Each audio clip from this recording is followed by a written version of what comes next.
Modern engines break. I hear it all the time on forums and Facebook, and some of you guys tell me in the comments. But I've got 25 modern command control engines in the roster. I would have more if I hadn't sold a couple of them. And I've only got one in the dead pile, and I knew that one was dead when I got it. It's mostly for parts. So, today we're going to explore this reliability issue and see if there's legitimate claims to this condemnation, or if this is just a myth about modern.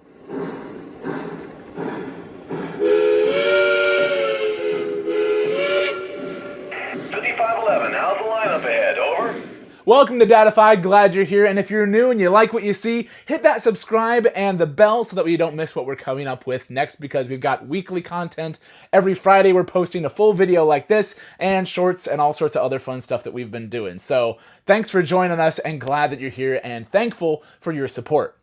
But back to these troublesome trains. I'm going to be focusing on modern Lionel trains here specifically because that's what we run. Let me know down in the comments if you've observed similar things with MTH, Atlas, or other modern manufacturers. But yeah, every time I see someone ask a question online about a modern engine, that's usually a clan of anti-command control operators who do two things instantly.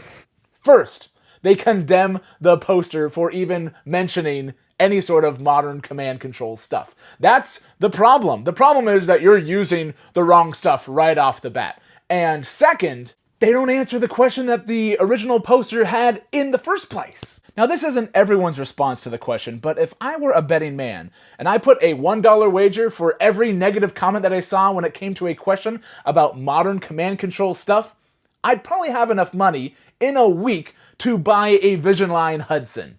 Maybe even a couple days, depending on how salty people are being on the internet. So the sentiment is out there. Modern engines are bad. They break, they fail, they have issues, and these issues must be so terrible that they render them useless. So then how do we explain the 25 fully functioning command control engines in my roster? I'd have more examples here had I not sold a couple of them, and those were all working too. But that's not to say all of my engines have been trouble-free.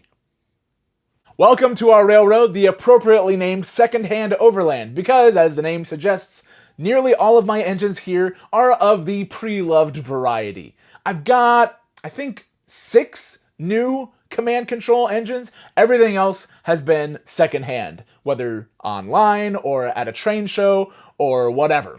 Most of the secondhand locomotives run just fine when they arrive on our rails, but a handful of them needed a little help.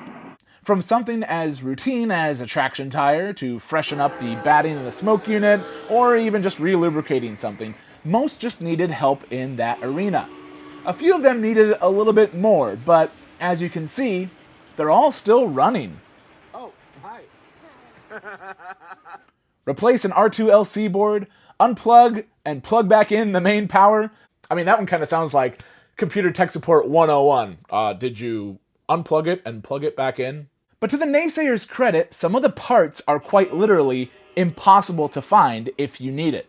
Lionel has unfortunately pulled a lot of their boards from their parts shop. It's a shame that the very manufacturer that is capable of providing replacement parts has opted not to. So in that regard, many of these engines could be rendered to being a paperweight should something worse happen down the line. That's still not entirely true though.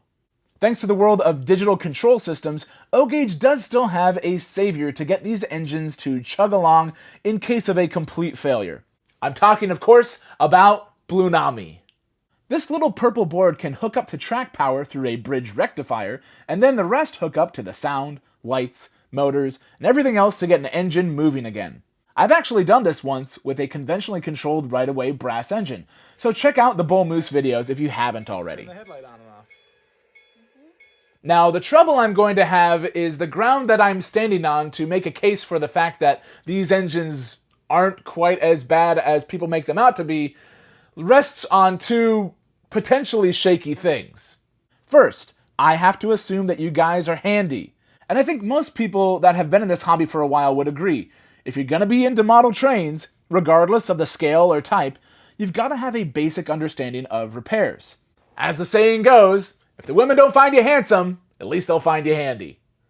The The things that have gone wrong on my engines have been things I could fix just by watching a repair video online, or reading instructions, or just by exploring things myself. These engines have a lot more features than they used to, so it should come as no surprise that this means there's more potential to go wrong. I would assume Lionel doesn't intentionally make these locomotives faulty, because at the very least, if we assume that they don't care about their customers, they at least care about their wallet. If they made a product that would go wrong right out of the box, that's a warranty repair they get to do, and that costs them money. So at least it's in their best interest to make a product that can last a little while. But it is disheartening to see parts support dry up for some of my older engines.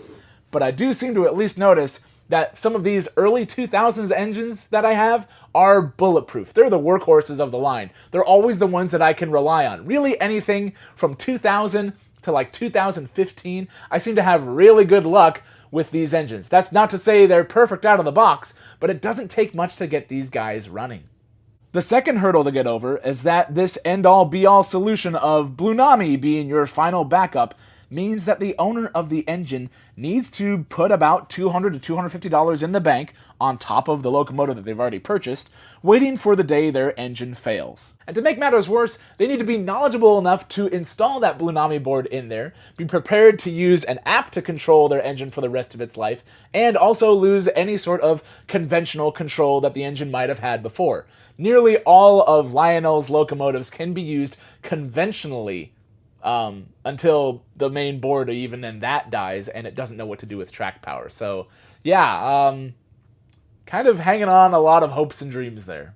So is this myth busted then? Let me know down in the comments. But honestly, if I had to take a step back and think about this realistically, seeing the success that I've had with the locomotives here, the fact that I've been able to source all of the parts that I have needed, I mean, R2LC boards are still around there, soundboards, I've made great use of my friends at trains.com, not just to buy trains, but to buy train parts. So if you haven't checked them out, do so. I got a link on screen here, and you can use my coupon code DATAFIED to save yourself $10 off your order of $50 or more. That does also help support the channel, so thanks in advance if you've used that already. But there's enough resources out there to keep modern command control engines running, so if that's what you like to use, don't get disheartened by all the naysayers that you see on the internet out there. Are post-war and conventionally controlled engines essentially a surefire way to get things running? No, these guys haven't survived this long without some TLC. Granted, they need less TLC, but it's also because they have fewer features. There's fewer stuff to go wrong with this. It's forward, backwards, a headlight, maybe a whistling tender. Pretty simple stuff, and it is very enjoyable to use this sort of stuff. But if you're looking to have more finite control of your engines and to have more features with sounds and lights and smoke and all that other stuff, command control shouldn't be something that you shy away from just because some, trolls underneath a bridge decided to yell at you as you passed overhead. Stuff like this can go a long way in ensuring your collection, your roster of locomotives, can be enjoyed long into the future. I've got engines here that are old enough to drink. Shoot, some of these engines are like 25, almost 30 years old now at this point, and they're command control. Your older TMCC stuff seems to be pretty bulletproof. Your early legacy stuff, in my opinion, also tends to carry on with that. It seems like once we get into like the 2018 on up sort of range is where things start to get a little bit dodgy quality control wise.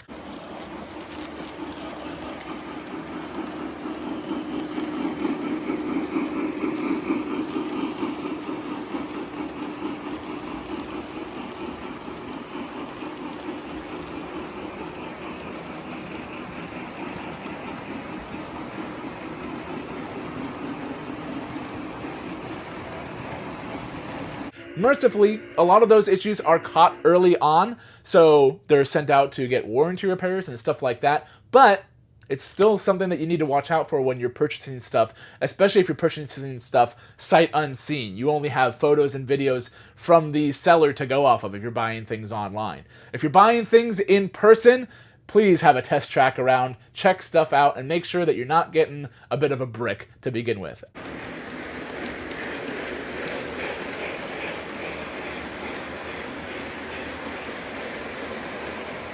It's not impossible to get locomotives running again. Those BluNami boards do come in handy, but typically you're going to be just fine. Don't let all the negativity on the internet dissuade you from going the command control route. And if you got more questions, leave them down in the comments. Love hearing from you guys. And yeah, see you on the next one.